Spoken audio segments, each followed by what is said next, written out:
Hello bachcho, let's read the question, and the question here it is that the name the enzyme that particularly facilitates opening of DNA helix during transcription, that it could be DNA helicase, DNA polymerase, RNA polymerase और DNA ligase. So यहाँ पर अगर हम लोग की concept को discuss कर ले तो that it could be transcription.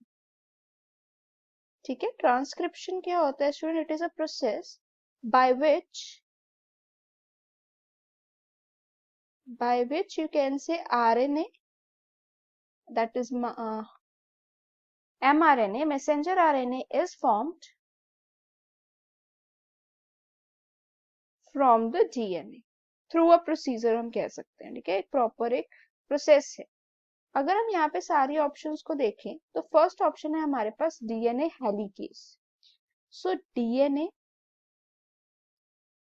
Helicase जो एंजाइम है इसका पर्टिकुलर फंक्शन क्या है? That it could opens the helix. ये क्या करती है? हेलिक्स को ओपन करती है. वेयर एज अगर हम बात करते हैं नेक्स्ट ऑप्शन की, that is DNA polymerase. So DNA polymerase का क्या फंक्शन होता है? That it could replicate the DNA. Replicate करता है ये डीएनए को.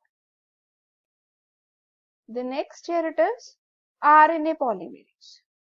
सो जो आरएनए पॉलीमरेज है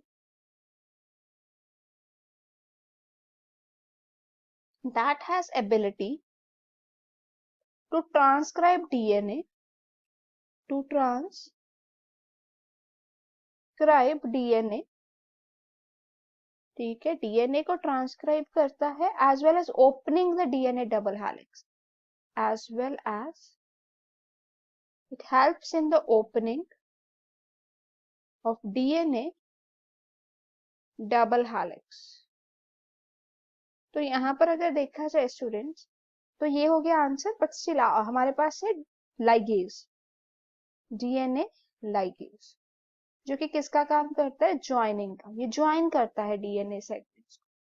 तो यहाँ पर आंसर हो गया option C. Hope it is clear. All the best.